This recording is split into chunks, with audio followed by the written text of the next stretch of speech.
The concept started back in 2000, 2001 when I was doing my undergrad. Basically, it was a simple class project to improve on an existing um, invention or make up your own. And I came across an article about red light cameras, and the first thing that really struck me was that here's a device that took place after the behavior had occurred that it was trying to prevent. And I always thought that if he was trying to prevent something, you should have something that would take place before the behavior happened.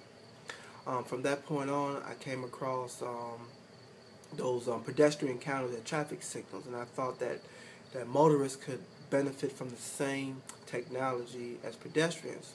But upon later research, I found that wasn't such a good idea. Sometimes they would even encourage cars to run through the intersection. Then I came across the Shroop experiments. It was a guy named Dr. Shroop back in the 70s that did a lot of experimentation on words and color. And he found out that words are more powerful than color. And I combined that with another article I read about how the yellow light has lost its meaning of slow down. Now it means to hurry up. So when I put everything together, I figured that if we had the traffic board display slow down in yellow, that would stop cars from running through the intersection.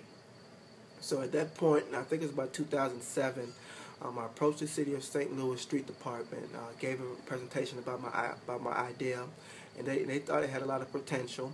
And from there, we wrote a letter to experiment to the Federal Highway Administration, and they ended up denying our request for experimentation.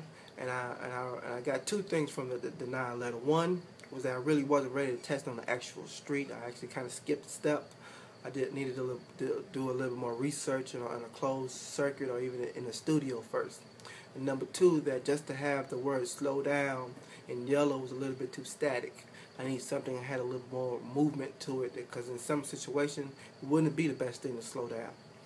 So from that point on, I began to research other technologies that was out there, other patents, and that's when I came across the automatic traffic conflict detection system. And the first time I read it, I fell in love with it. It was exactly what it needed, and that's when it became the intelligent traffic board, because the detection system actually gave it a brain.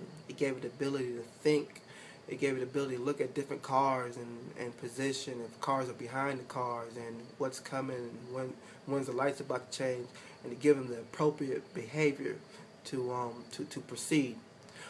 So the last couple of years I've just been tweaking it, and I'm finally at the stage where I'm ready to build a prototype, to test it, and to take that the results from those testings back to the Federal Highway Administration and apply for another request for experimentation.